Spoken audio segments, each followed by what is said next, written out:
میرے محترم بھائیوں، ایک آدمی کے پاس مثال سمجھانا چاہ رہا ہوں تو آپ میری بات آگے سمجھیں گے۔ ایک آدمی کے پاس 20 لاکھ روپے کی گاڑی ہے لیکن پیٹرول نہیں ہے، چلے گی؟ نہیں چلے گی۔ ایک آدمی کے پاس 1 کروڑ روپے کی گاڑی ہے لیکن ٹائر میں 2 روپے کی ہوا نہیں ہے، نہیں چلے گی۔ ایک آدمی نے درخت لگایا، پودا لگایا، پانی نہیں دے رہا ہے، نہیں اگ سکتا ہے۔ اس کے سامنے کسی عامل کو بٹھاؤ کہ عامل صاحب بیٹھو، اس پر وظیفہ پڑھو، یہ کوئی تعویذ لگاؤ اس پودے پر تاکہ یہ پودا جو ہے یہ اگ جائے، نہیں اگے گا۔ ٹائر کے اوپر کسی عامل کو بٹھا دو، مفتی صاحب آپ بیٹھ جائیں اور کوئی دم درود کرے تاکہ یہ ٹائر میں ہوا جائے، نہیں آئے گی۔ تالے کی چابی ہوتی ہے، ایک آدمی کھڑا ہے اور اپنا سر مار رہا ہے کہ یہ تالا کھل جائے، نہیں کھلے گا۔ اس کا راستہ ہے، اس کا طریقہ ہے۔ میرے محترم بھائیوں، اتنی بات سمجھنے کے بعد عزت کی زندگی، شرافت کی زندگی، سکون کی زندگی، اللہ اور رسول کو راضی کرنے والی زندگی مطلوب ہے ہمیں، لیکن اپنی مرضی کے مطابق۔ ہم چاہتے ہیں ہمیں سکون کی زندگی ملے، ہم چاہتے ہیں ہمیں خوشی کی زندگی ملے، ہم چاہتے ہیں ہم سے اللہ اور اس کا رسول راضی ہو جائے، لیکن اپنی مرضی کے مطابق۔ جیسے بغیر ہوا کے ٹائر کو نہیں چلا سکتے، جیسے بغیر پانی کے پودے کو آپ نہیں اگا سکتے، سوکھ جائے گا، اسی طرح اپنی مرضی کے مطابق اگر آپ زندگی گزارنا چاہیں گے تو آپ سوکھ جائیں گے۔ قیمتی ہے، آپ کروڑوں روپے کی گاڑی ہے لیکن ہوا نہیں، آپ چل نہیں سکیں گے، آپ سفر نہیں کر سکیں گے، آپ منزل مقصود تک پہنچ نہیں سکتے۔ میرے بھائیوں اور محترم عزیزم، اگر اللہ کو راضی کرنا ہے اور اللہ کے رسول سب کہیں صلی اللہ علیہ وسلم خاتم النبیین کو راضی کرنا ہے تو پھر اللہ کی اطاعت والی اور اللہ کی محبت والی زندگی گزارنی پڑے گی، اور اس کے لیے آپ کو اپنی خواہشات کو دھکا دینا پڑے گا، اپنی نفس کو دھکا دینا پڑے گا۔ دنیا کی زندگی کو آپ کو اس طریقے پر اپنانا ہوگا جس طریقے پر آقا مدنی امام الانبیاء خاتم النبیین صلی اللہ علیہ وسلم نے فرمایا ہے۔ تو میرے محترم بھائیوں، اگر چاہتے ہیں میں اور آپ کہ ہم سکھ اور سکون کی زندگیاں گزارے، ابھی ہماری عمریں 50 سال، 40 سال، 45 سال، 60 سال ہو چکی ہے، اپنی مرضی کی خواہش کی زندگی گزار چکے ہیں، لیکن بتلائیں سکھ کہاں ہے، بتلائیں چین کہاں ہے؟ بھائی جب تک گاڑی میں آپ ہوا نہیں بھریں گے گاڑی نہیں چل سکے گی، پودے کو آپ پانی دیں گے، جب تک پانی نہیں دیں گے پودا نہیں سرسبز ہوگا، پل آپ کو نہیں دے گا۔ تو جب تک آپ حضور خاتم النبیین سب کہیں صلی اللہ علیہ وسلم کی سنتوں کو زندہ نہیں کریں گے، بھائی تب جب ہم یہ زندہ کریں گے تو ہم ایک امت اور ایک قوم ابھریں گے۔ اور یاد رکھنا، جب مسلمان نبی کی سنتوں کو پکڑتا ہے، آپ کے طریقوں کو پکڑتا ہے، دنیا کی کوئی طاقت اس کو نہیں جھکا سکتی۔ اللہ کا نظام ہے یہ۔ بدر میں 313 مقابل میں 1000 ہے، کچھ بھی نہیں ہے، بے سر و سر، صرف 6 تلواریں ہیں، لیکن نبی کے سنتوں اور طریقے کو پکڑا، اللہ نے فتح نصیب فرمائی۔ ایک جنگ میں صرف 30 صحابہ ہے، 30، اور مقابل میں 60,000 عیسائی ہیں۔ 8 دن تک لڑائی ہوتی رہی، صرف 13 صحابہ کرام رضی اللہ تعالیٰ شہید ہو گئے اور 60,000 کو شکست دے دی۔ یہ کیا وجہ تھی؟ وجہ یہ ہے کہ جب انہوں نے نبی کے سنتوں کو پکڑا، نبی کے طریقوں کو پکڑا تو سکون والی زندگی مل گئی اور فتوحات والی زندگی مل گئی۔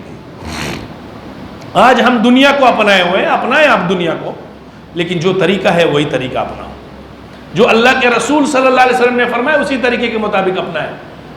حضرت ابراہیم علیہ السلام کے بارے میں فرشتے نے کہا کہ یا اللہ آپ نے ابراہیم کو خلیل اللہ بنائے، اس کی وجہ کیا ہے؟ اللہ نے فرمایا اس نے سب کچھ میرے لیے چھوڑا ہے، ابراہیم علیہ السلام نے سب کچھ میرے لیے چھوڑا ہے،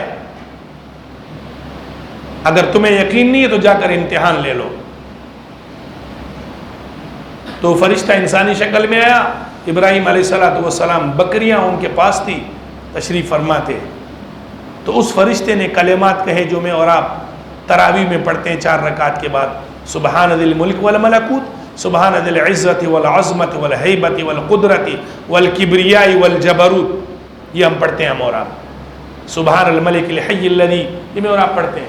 تو جب یہ پڑھے، یہ اس میں اللہ کی عظمت اور بڑائی کا بیان ہے، سبحان ذی العزت والعظمت، عزت والا، عظمت والا، جبروت والا، قدرت والا، مالک و مختار۔ جب یہ اللہ کی صفات سنی تو ابراہیم علیہ السلام نے فرمایا ایک مرتبہ اور یہ اللہ کی محبت کے کلمات، اللہ کی قدرت کے کلمات مجھے سنا ہے۔ فرشتے نے کہا میں ایسے نہیں سناؤں گا، اس نے کہا میری بکریاں لے لو، بہرحال آدھی بکریاں دی، اس نے پھر سنا دیا، دوبارہ پھر ابراہیم علیہ السلام کا جوش اور محبت، اللہ کا پیار بڑھ گیا، فرمایا ایک مرتبہ اور سنا، انہوں نے کہا آدھی بکریاں دے گا تو سنائیں گا، آدھی اور بکریاں بھی ساری دے دی اور سنا دیا، پھر انہوں نے فرمایا کچھ ایک مرتبہ اور سنا دے۔ جس سے پیار ہوتا ہے نا، جس سے محبت ہوتی ہے، اس کی باتیں اچھی لگتی ہیں۔ ہمیں چونکہ دنیا کی محبت ہمارے دل میں گر چکی ہے، گھس چکی ہے، گھر کر چکی ہے، ہمیں دنیا کی چیزیں اچھی لگتی ہیں، ہمیں دنیا کے معاملات اچھے لگتے ہیں۔ اللہ کے رسول، اللہ کے حبیب خاتم النبیین صلی اللہ علیہ وسلم کی باتیں جمعے کے دن سنتے ہیں، لیکن ادھر سے سنی، یہاں سے نکال دی، عملی زندگی ٹپ ہے، اور پھر کہتے ہیں یار سکون اور چاہت والی، اللہ کی خوشی والی زندگی مل جائے بہت مشکل ہوتی ہے میرے محترم بھائیوں۔ تیسری مرتبہ ابراہیم علیہ السلام نے فرمایا ایک مرتبہ اور مجھے سنا دے، انہوں نے فرمایا آپ کے پاس کچھ نہیں ہے کیا سنا دو؟ فرمایا ساری بکریاں تجھے دے دی، بکریاں چرانے کے لیے آپ کو نوکر کی ضرورت ہے، میں اللہ کے نام پر نوکر اور غلام بننا چاہتا ہوں، مجھے ایک مرتبہ اور سنا دے۔ ہم اور آپ اپنے خواہشات میں اتنا گھس چکے ہیں، اپنی من چاہی زندگی میں اتنے آگے جا چکے ہیں، پیچھے ہم سوچ نہیں رہے ہیں۔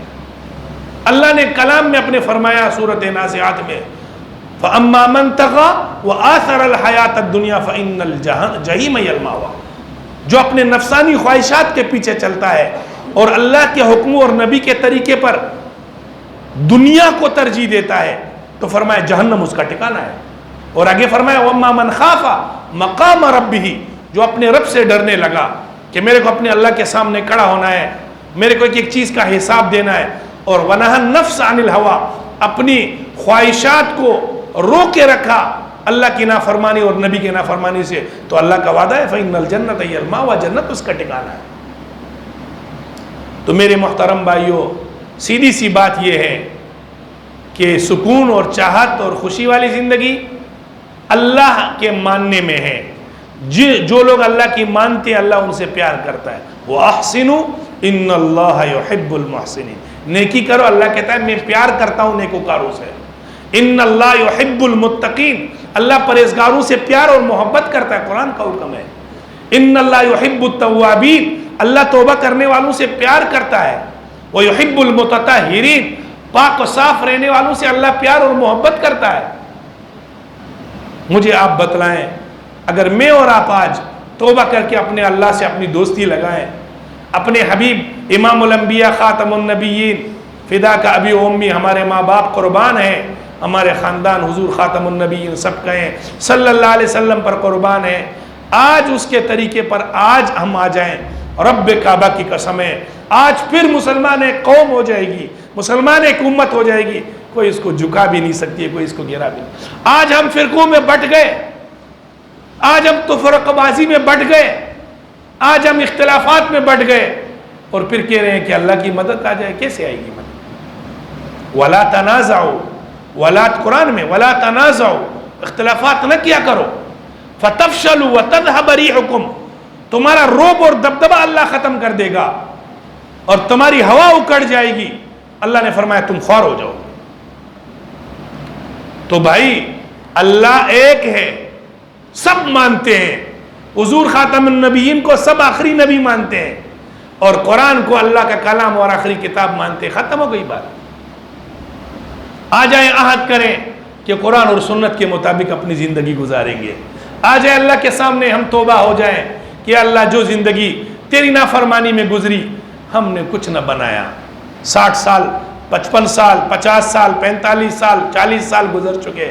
اے اللہ اپنی من چاہی زندگی گزاری لیکن یا اللہ تو نے سکون ہم سے چھین لیا.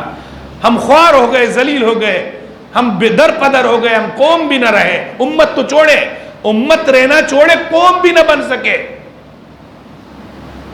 تو توبہ کریں گے تو یاد رکھنا قرآن کا حکم ہے ان اللہ لا یغیر ما بقوم حتی یغیروا ما بانفسہم. جب تک کہ انسان اپنی حالت تبدیل نہیں کرتا اللہ بھی اس کی حالت تبدیلی کرنے کا فیصلہ نہیں کرتا. اللہ کو پرواہ نہیں ہے بھائی, اس کی نعمتیں بہت ہے. ایک نمبر, اندھا پیدا کرتا کچھ نہیں کر سکتا, بیرا پیدا کرتا کچھ نہیں کر سکتے, پاؤں نہ دیتا کچھ نہیں کر سکتا. دوسری وجہ اللہ کی اطاعت کرنے کی یہ ہے کہ بھائی وہ قادر اور مختار ہے, وہ اپنی مرضی کا مالک ہے. جب وہ بولتا ہے پھر نبی کی بھی نہیں چلتی ہے وہاں پر. نوح علیہ السلام نے بولا یا اللہ میرے بیٹے کو بچا دو, اللہ نے فرمایا انہ لیس من اہلک, ختم ہو گئی بات. ابراہیم علیہ السلام اپنے بیٹے کو ذبح کرنا چاہ رہے ہیں, اللہ نے کہا نہیں ہوگا. تو مالک و مختار اور قادر ذات اللہ کی ہے اور نعمتیں بھی اسی کی ہے, تو بات بھی اسی کی ماننی چاہیے. اسی کے حکموں پر اور اس کے نبی پیارے پیغمبر امام الانبیاء خاتم النبیین کے طریقے پر چلیں گے تو عزت کی زندگی گزاریں گے. بخاری اور مسلم شریف کی ایک روایت ہے, یہ سن لو, اپنی بات ختم کروں گا. اپنے گریبانوں میں پھر جان کے میں بھی جانگوں, مفتی صاحب بھی سوچے, آپ بھی سوچے, ہم کتنا دین میں ہیں. لا یؤمن احدکم حتی اکون احب الی من والدہ وولدہ والناس اجمعین. آپ صلی اللہ علیہ وسلم نے فرمایا اس وقت تک تم کامل مومن بن ہی نہیں سکتا جب تک کہ میں تمہارے اپنے آپ سے, تمہارے والدین سے, تمہارے مال و دولت سے میں تمہارا محبوب نہ بن جاؤں. آج ہماری دنیا سے زیادہ اپنی اولاد ہمیں محبوب ہے, اپنے حبیب سے زیادہ ہمیں دنیا کے طور طریقے محبوب ہے. نبی کا طریقہ آ جائے, نبی کا حکم آ جائے, یار میں تو یار کیا کروں, بس معاشرہ ہے چلنا پڑتا ہے. میرے محترم بھائیوں, آج بھی وہی اللہ موجود, وہی 7 آسمان موجود, وہی 7 زمینیں موجود, وہی سورج چاند ستارے موجود. آج بھی رسول اللہ کی تا قیامت ختم نبوت موجود ہے. آج بھی اگر آپ اسی طریقوں پر آئیں گے تو رب کعبہ کی قسم ہے اللہ وہی عروج, وہی بلندی کی زندگی اللہ عطا کرے گا, وہی سکون اور خوشحالی کی زندگی عطا کرے گا. ورنہ یاد رکھنا اپنی من چاہی زندگی گزار کر کے ہم بنگلے بنا چکے, ہم بیڈ لے آ چکے, ہم فوم لے آ چکے, ہم گاڑیاں خرید چکے, سکون کدھر ہے, خوشیاں کہاں ہیں؟ بیٹے نافرمان, بیٹیاں نافرمان, بیویاں نافرمان. وجہ یہ ہے کہ جس کو راضی کرنا تھا اس کو راضی نہیں کیا, جس کو راضی کرنے پر تمام فیصلے ہونے تھے اس اللہ کو اور اس کے حبیب کو راضی نہیں کیا. اس لیے بیٹے بھی نافرمان ہیں, بیٹیاں بھی نافرمان ہیں, اور اولاد بھی نافرمان ہیں, اور پھر روتے ہیں عاملوں کے سامنے مجھے تعویذ دے دو. یہ تعویذ کا مسئلہ ہے ہی نہیں. جہاں سے مسئلہ حل ہونا ہے, ٹائر میں ہوا نہیں ڈالی گاڑی نہیں چلے گی, پودے کو پانی نہیں دیا پودا نہیں اگے گا. اسی طرح میرے محترم بھائیوں, جب تک اللہ کو اور اس کے حبیب خاتم النبیین سب کہیں صلی اللہ علیہ وسلم کو آج بھی توبہ کریں, آج بھی عہد کریں کہ ہم نے اپنے اللہ کو اور اپنے حبیب حضور نبی کریم صلی اللہ علیہ وسلم کو راضی کرنا ہے, اسی کے مطابق طریقوں کے مطابق زندگی گزارنی ہے. رب کعبہ کی قسم ہے آج بھی اللہ وہی بلندی, وہی عروج, وہی خوشیاں نصیب کرے گا. اللہ مجھے اور آپ کو